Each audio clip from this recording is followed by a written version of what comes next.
The police told me not to answer my front door if I heard my daughter's voice outside after midnight. The problem was, my daughter was asleep upstairs.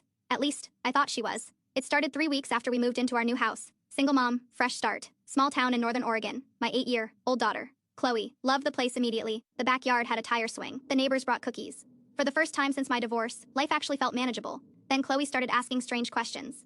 Mom, why does the lady in my closet cry at night? The first time she asked, I laughed. Kids have wild imaginations. What lady, sweetheart? The one with the wet hair. I checked her closet. Nothing but clothes and a few unpacked boxes. Just a dream. Chloe nodded, but she didn't look convinced. Over the next few days, she kept mentioning the woman, always the same details. Wet hair, bare feet, crying, standing inside the closet. I blamed the move, new house, new school, big changes. Then Chloe stopped sleeping in her room. Every night around 2 a.m. I'd wake up and find her curled up outside my bedroom door. When I asked why, she'd whisper the same thing. She comes out after you fall asleep. I started leaving the hallway light on. A week later, I woke up to the sound of someone humming soft slow, coming from Chloe's room. I checked the time. 2:17 a.m. The humming stopped the second I opened her door. Chloe was asleep. Her closet door was open. I knew I'd closed it earlier. I searched the room. Nothing. Still, I barely slept that night. The next morning, I asked my neighbor, Mrs. Bennett, if she knew anything about the previous owners. The color drained from her face. They didn't tell you. My stomach tightened. Tell me what?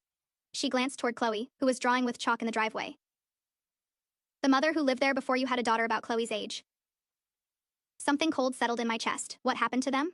Mrs. Bennett hesitated. The little girl disappeared. I felt my pulse in my throat. And the mother? 3 months later, they found her body in the river. Wet hair, I suddenly couldn't breathe. That night, I moved Chloe into my room. Around midnight, my phone buzzed, unknown number. I answered. All I heard was static. Then a woman's voice whispered, check the closet. The line disconnected. I grabbed a flashlight and ran upstairs. Chloe's bedroom door was open. The closet door was closed. Very slowly, I pulled it open. Nothing, until my flashlight hit the back wall. Tiny scratches. Hundreds of them. Long vertical lines carved into the wood, like someone had been trying to claw their way out. Behind me, Chloe's voice said, Mom. I turned around. She was standing in the hallway, rubbing her eyes. I exhaled. Baby, you scared me. Then my blood turned to ice, because Chloe was still asleep downstairs in my bed. The little girl in the hallway smiled, not like my daughter, wider, too wide. Water dripped from the ends of her hair onto the carpet. Then she spoke. She says you weren't supposed to open it. Every light in the house went out. I grabbed my phone and ran downstairs. The bedroom door slammed shut behind me. Chloe was still asleep, exactly where I'd left her. I locked us in the bathroom and called 911. The dispatcher listened silently while I explained everything. When I finished, she asked one question. What address are you calling from? I told her. There was a pause. Then she said something I'll never forget. Ma'am, officers are already on their way. Your house called us 20 minutes ago. I felt sick.